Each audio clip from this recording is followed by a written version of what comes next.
As Lenny said, Nigeria's president finally speaking out, saying, quote, many lives have been lost in the protests in the country. But the governor of Lagos State spoke to me just before the weekend and appeared to paint a different picture. He said those responsible for violence must be held accountable, but says he himself has not seen evidence of major bloodshed. Have a listen to the conversation that we had. 2 dead bodies. That's what we've seen from all the mobs. That's what we've seen going to hospitals. That's what we've seen, as records. What has happened is there's been so many footages that we're seeing, that people have shown, but we've not seen bodies. We've not seen relatives. We've not seen anybody truly coming up to say, indeed, XYZ, I'm a father, I'm a mother to someone, and I cannot find that person. Nobody has turned up. Right, I've been to the ground. There's no scratch of blood anywhere there. Who ordered people to be shot, and which branch of security services carried out the shootings? Well, I mean, from the footage that we could see, because there are cameras that are at that facility. Everyone sit down. It seems to me that there will be men in military uniform, which should be Nigerian Army or something. So you're saying that it was military officers who ordered peaceful protesters to be shot at Lekki? Yeah, that's what the pictures, yes. They were there. That's what the footage, that's what it shows. Will that CCTV footage at the toll gate be part of the investigation that you have now called for? It will be. Certainly it will be. It will. And they're starting on Monday. They're going to be available for the judicial panel to review. It will be. Do you commit to a full investigation of what happened on the ground? Absolutely, I do.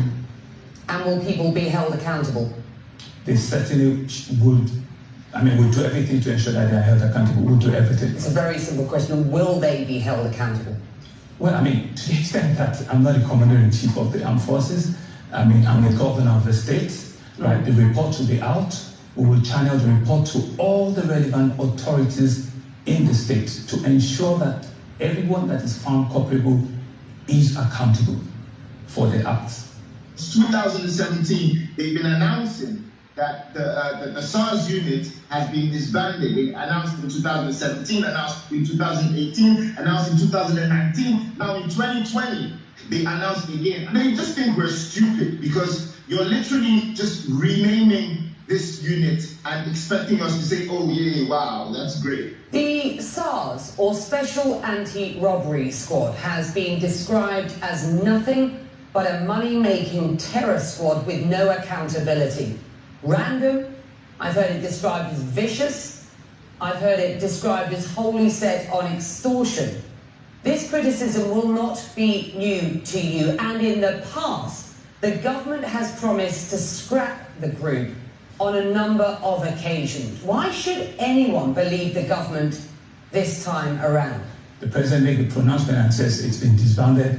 The Inspector General of Police made a pronouncement that it's been disbanded.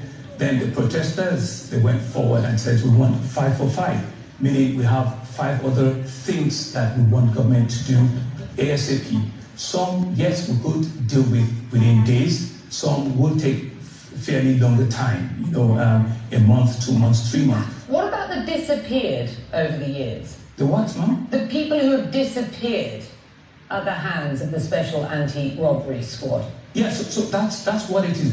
People have claimed that, their friends or their family members, have been killed. So this judicial panel of inquiry is meant to bring, all of those stories to accountability, where we can make restitution, where the families can come and prove, and identify the officers, that are responsible for this. Do you concede to the allegations that SARS is or was a money-making terror squad with no accountability?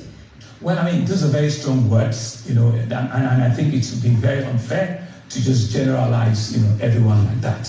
I think everybody agrees that there's a reform that needs to take place. There's a change that needs to take place. There's some truth, that needs to come on board. So, I have been one of the advocates that says, indeed, they should, be scrapped. Let us have genuine reforms. Let us have, better, conversation around how we police our citizens, how we police the state, so that we can have a more enduring citizen-to-police relationship.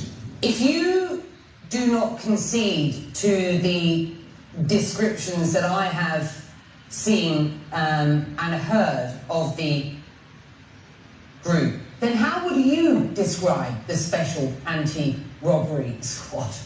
I think it's a group that have been ill-trained, they've been ill-motivated, they've not been fully, equipped with, a standard operating template, for them to know and appreciate the level, of their responsibility in our society, and that's why, it seems that they just went off the cuff completely, probably also because they are not being well compensated, remunerated. Everybody that drives a flashy car, maybe they think, they can extort, from them, very unfortunately, and it's very condemnable. Is it international pressure that has persuaded you as the governor, the government, the president to finally speak out about what is going on and what protesters have been demonstrating for so long in Lagos and in Nigeria?